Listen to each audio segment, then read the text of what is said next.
the day after the California Consumer Privacy Act qualified for the November ballot, a newly introduced bill with similar goals, and a strict deadline, passed a state committee.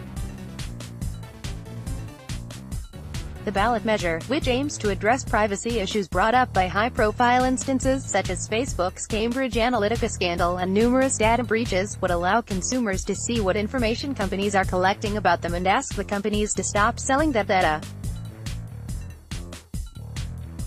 It would also hold companies accountable for data breaches. The principal backer of the ballot measure, San Francisco real estate developer Alistair McTaggart, announced last week that he would withdraw it if state lawmakers passed the California Data Privacy Protection Act, and if it is signed into law by this Thursday, which is the deadline for withdrawing initiatives. The proposed legislation was introduced Friday by State Senator Robert Hertzberg, D. Van Nuys, and Assemblymember Ed Chow, D. Monterey Park. Ad choice advertising and read invented by Teeds Tuesday in Sacramento's McTaggart answered some lawmakers' questions about his measure at the Senate Judiciary Committee hearing, as Hertzberg and Chow responded to questions about their bill. A couple of lawmakers thanked McTaggart for his initiative, which compelled them to take legislative action. Sen.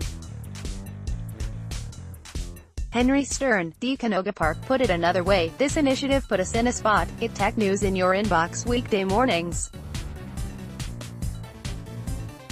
Sign up for the free Good Morning Silicon Valley newsletter. In an interview with this publication after the hearing, McTaggart said he feels certain that we wouldn't have had this conversation on privacy without the initiative. The California Data Privacy Protection Act is an amended version of AB 375, which was first introduced last year but reintroduced last week to address the issues the ballot measure raises. It has some provisions the measure doesn't have, including requiring parental consent to sell the data of children under 16.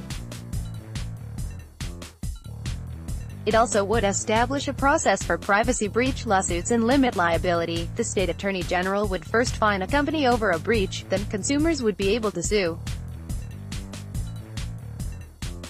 And it would allow consumers to ask companies to delete their data.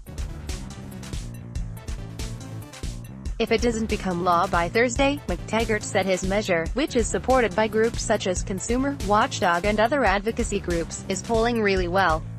Google, Comcast, Verizon, at the tech and telecommunications industry and others worry that the efforts to protect consumer privacy go too far. At least one legislator wondered if that's the case. The internet relies on the free flow of information, Stern said at the hearing. How do we engage in commerce if that information can't flow? The bill passed with a 5-0 vote and was re-referred to the Senate Appropriations Committee. 80 Quality Auto 360p 720p 1080p. You might also like top 10 highest paying jobs in Singapore in 2018 jobs. Hardware Zone only $78. Portable mini cold air conditioner. Cash on delivery, mini air conditioner. Wow Mall, online overnight train travel across the scenic islands of NTUC Income, insurance provider in Singapore. Singapore AC companies angry at this new tiny device. HandyTechGadgets.com. Porn star Olivia Nova, who died Sunday, wanted to be. MercuryNews.com. Harbor hooker, who killed Google exec, is indicted in. MercuryNews.com. Trump welcomes King Abdullah II of Jordan to White. MercuryNews.com. Recommended by